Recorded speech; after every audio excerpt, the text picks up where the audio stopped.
Is this a record-breaking aftershock sequence, the largest ever recorded? Is this an indicator that an even bigger earthquake is coming, that fault here underneath Flores is rupturing in a different place?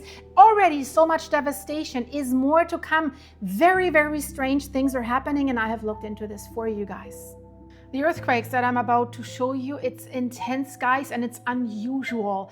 First of all, that massive magnitude 7.7 earthquake. 68 people are now already confirmed lost, 213 are injured, and more than 4,500 homes have been damaged. And this may be the most shocking change since my last update that I gave you about the earthquake in Indonesia.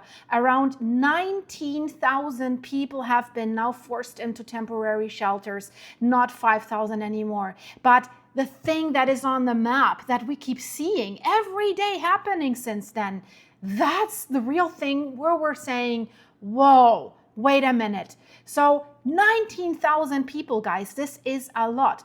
122 health facilities have been damaged by this earthquake. Do you know what that means?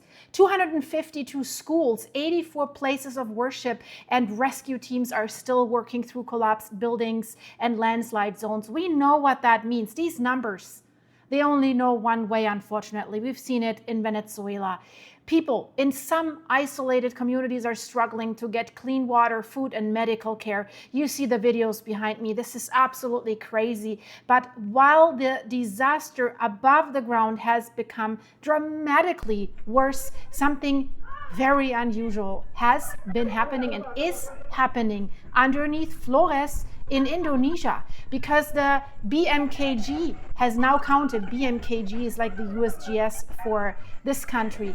1,624 aftershocks. And before you say, well, yeah, if we have an earthquake that magnitude, we always have aftershocks. Yes, we do. But at that number, in only 54 hours, guys, let that count. And I'm not talking about magnitude 0.5 earthquakes or something like this. I'm talking about high up there, because that works out to an average of roughly 30 detected earthquakes every hour. Do you know what that means if everything's already so heavily damaged?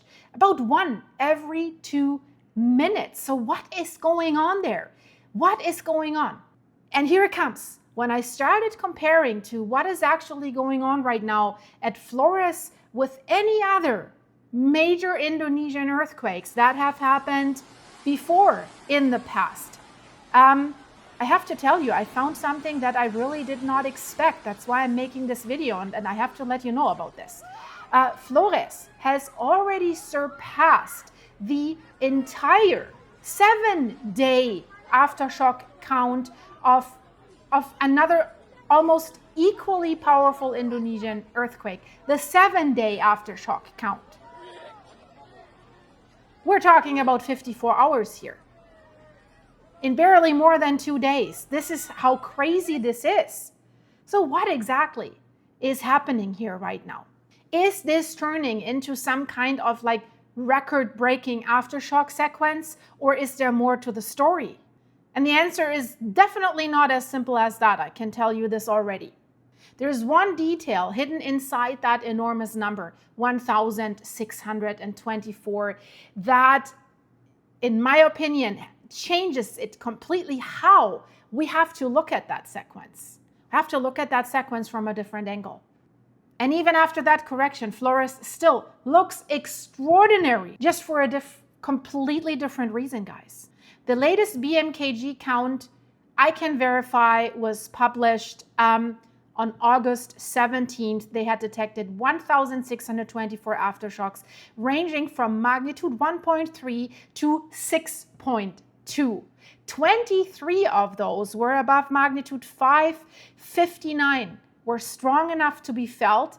And look at how quickly that number grew. This is also crazy. Just over 2 hours after we had the main shock, the powerful 7.7, they had already counted 37 aftershocks. By roughly 9 hours, that had climbed to 235 aftershocks. And at that early stage, the BMKG specifically said that the aftershock trend had not yet shown any significant decay, because that is what we're looking for, right? Main shock, yeah, powerful aftershocks, but then the curve goes down when it comes to numbers and magnitudes. So then suddenly 1,624, that looks enormous. It almost looks as though the earthquake sequence accelerated instead of calming down. Of course, with that, we have to be very careful. We don't want to say that without really being sure, because those three numbers were not counted using exactly the same lower magnitude threshold. First published count went down to magnitude 3.6, the next went down to 2.5, and the latest count includes earthquakes all the way down to magnitude 1.3, and that matters enormously, right? Once monitoring starts including these tiny earthquakes, suddenly hundreds and hundreds of additional events are becoming visible. So I cannot take like 37, then 235, and then 1,624, and then tell you that the earthquakes are accelerating. That would not be scientifically justified. So to know exactly how quickly the sequence is decaying, we would need like an event by event catalog using the same magnitude threshold throughout. Basically almost the same size as the 7.7, although the 7.7 is significantly larger. Earthquake magnitudes are logarithmic. We talked about that. BMKG monitored that sequence as well. After the first day, Maluku Utara had produced 394 reported aftershocks, and after 7 entire days,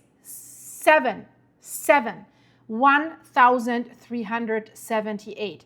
We have, after 54 hours, 1,624 now. Again, let's compare it.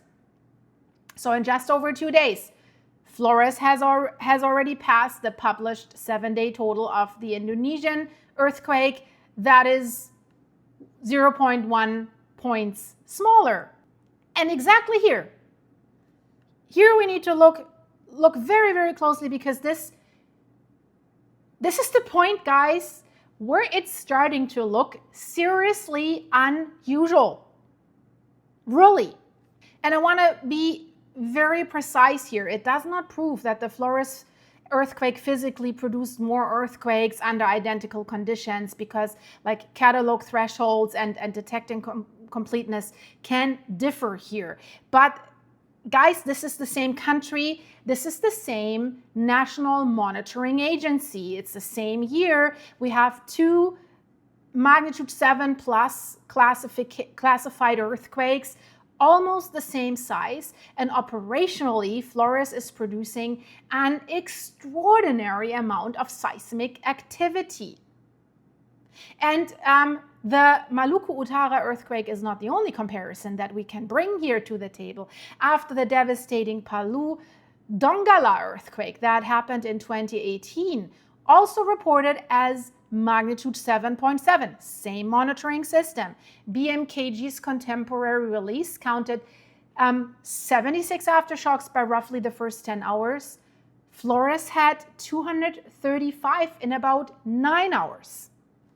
So even for allowing differences in the lower magnitude threshold, guys, that's a huge difference. It's huge. So the crude early published rate at Flores was basically roughly 3 times greater.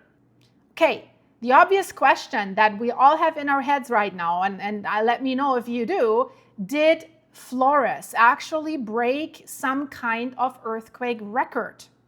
Does it break that, and why? We're taking another turn with our investigation here, because if someone just simply takes the large number, 1,624, and then basically says, this must be more aftershocks than anywhere else, and the world is blowing up, everything's accelerating. Nope, we cannot say that. Look at Japan after the magnitude 9.0 Tohoku earthquake in Japan in 2011. Japan recorded 180 magnitude 5 or greater earthquakes on March 11th alone. So another 106 the following day. That means roughly 286 earthquakes of magnitude 5 or greater by only 33 hours after the main shock, right? Flores has 23 above magnitude 5 in roughly 54 hours. Of course, way smaller earthquake, not even close. But again, look at Kamchatka last year, magnitude 8.8, 2025. More than 100 magnitude 5 plus earthquakes were detected in the first 2 days. Again, far more large aftershocks than Flores, but of course, larger earthquake. But no, I would not call Flores as confirmed world record. But the thing is, of course, it's a smaller magnitude. And for that, the number is like, really, it sticks out. Because we do not have like an 8.8 megathrust or a 9.2 megathrust. So let's not look away from that comparison yet, because Flores becomes way more interesting if we keep the close look, if we look at that. I mean, again, Tohoku was magnitude 9, Kamchatka 8.8, Flores is only 7.7. This is an enormous, enormous difference. And just to give you the comparison, a magnitude 8.8 quake releases roughly 45 times the seismic energy of a 7.7. So what just happened in Flores times 45. This is what happened in Kamchatka. Magnitude 9, crazy, roughly 89 times the energy of the 7.7 here in Flores. So of course, those gigantic earthquakes should produce many more large aftershocks. And they started with vastly larger aftershocks.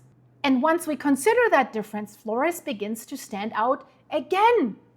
Not because it beats Tohoku, not because it beats Kamchatka, but because it is producing this extremely active sequence from a main shock that was so much smaller. Why? So I think, let me know if you agree with me, the most accurate description that I can give you right now is the following. Flores right now, as we see it, is an exceptionally high productivity magnitude 7 plus class earthquake sequence, to name it scientifically. Possibly an extreme outlier among modern Indonesian magnitude 7 plus earthquake sequences. It looks like it's an all-time record, but if we want to put this in a formal all-time record, we would require a standardized earthquake catalog and proper statistical modeling. We do not have that yet, right? And there's another strange thing about these sequences, or this sequence, it's one sequence. You might assume that the largest aftershock we have seen so far, the magnitude 6.2, would be the alarming part, but surprisingly, that isn't. There is something that is called, I've talked to you about that before, it's called the Bath's Law, or Bath's Law. Across many earthquake sequences, the largest aftershock tends to be, on average, about magnitude 1.2 units below the main shock. So Flores was 7.7, its largest aftershock is so far 6.2, so that's a difference of 1.5. So statistically, an aftershock somewhere around the middle of the magnitude 6 range after a magnitude 7.7 doesn't shock me. That alone would not be shocking. I love my statistical calculations. In fact, the 6.2 is slightly smaller than that simple average bathtub relation might suggest. So the unusual, interesting part of Flores isn't the size of this one aftershock. It's the number and persistence of the earthquakes around it. If you look at that map, it looks crazy. So that takes us down to the fault itself. BMKG says the magnitude 7.7 originated on the Flores back arc thrust system. That was my suspicion all along. I told you this in my first video about that earthquake, right? So I was right about that. I don't want to say it. So this was a shallow thrust earthquake. So BMKG Updated solution puts it approximately at 15 kilometers, about 9 miles deep. Shallow, very, very shallow.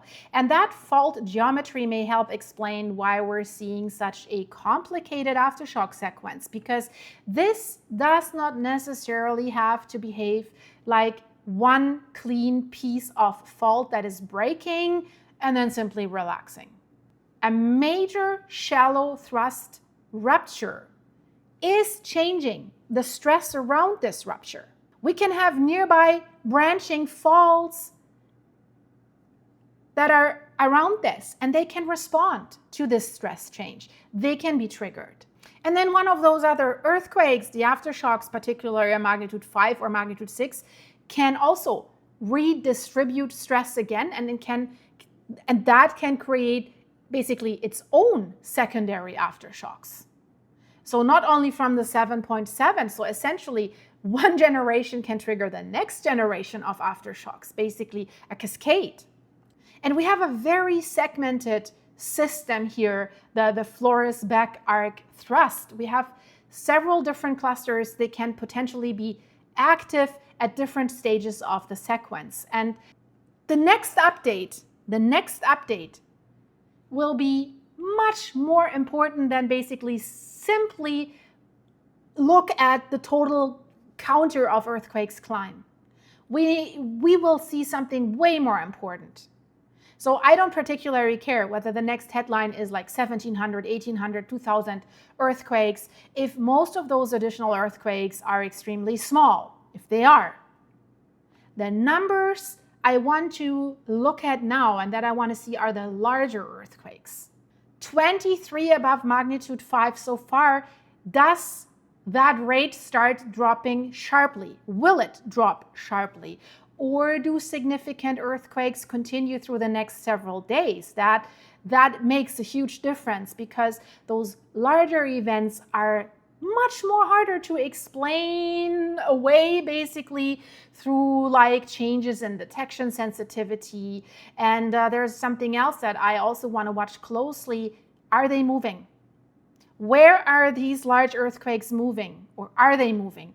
If this seismic activity remains concentrated around that region that has already ruptured, right, and then gradually decreases, that is one picture that we're getting. But if we have new clusters that begin to appear farther along basically adjacent portions of the Flores back arc system, boo, guys, that becomes, what should I say?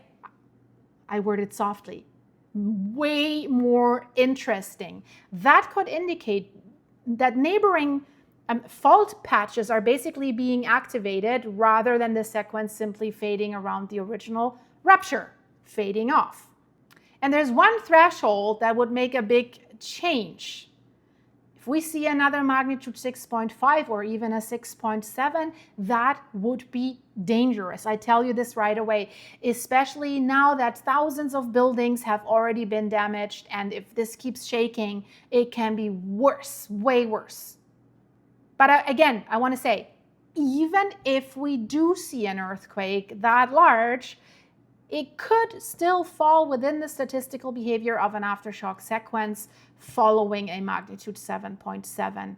So, but there's one event, however, that would force us to reinterpret everything if we see an earthquake larger than magnitude 7.7 on this same rupture system.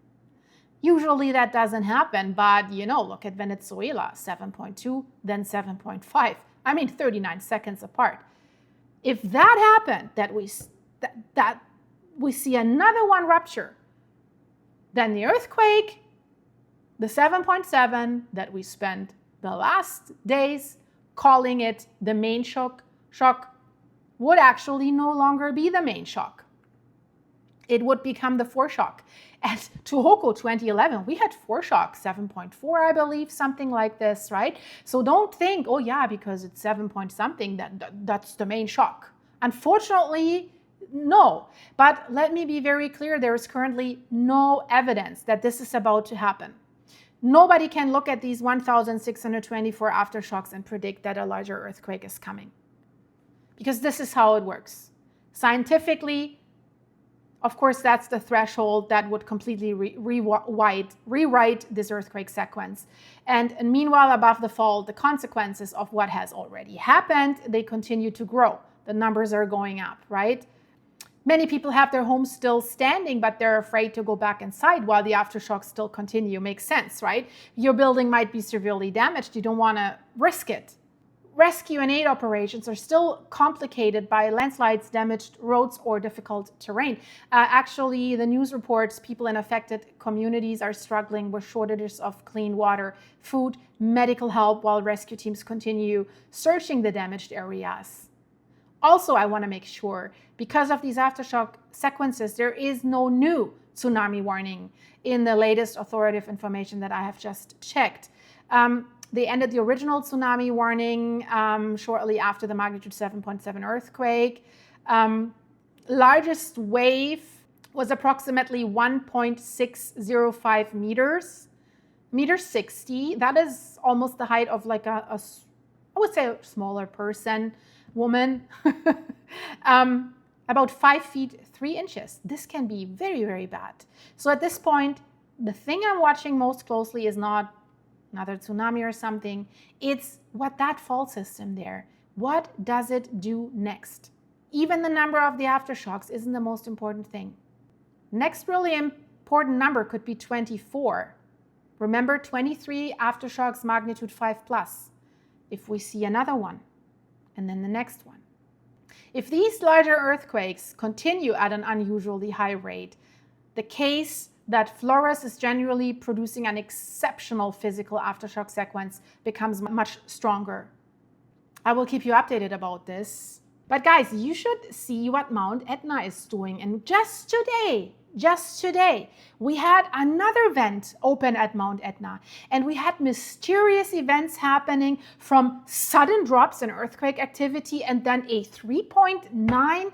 And at the edge of that huge flank of Etna that is threatening to fall into the sea, it's already sliding. That's a huge crack. If that falls all at once, we have a Blatten style mountain collapse, but in the water, water displaced, would produce a catastrophic tsunami. So I'm not worried about a specific eruption. I am worried about that flank. And I have all the information about that weird stuff that has happened in a sequence at the most unusual volcano already on Earth. Watch the video, guys. You need to see this. Stay safe. Bye-bye.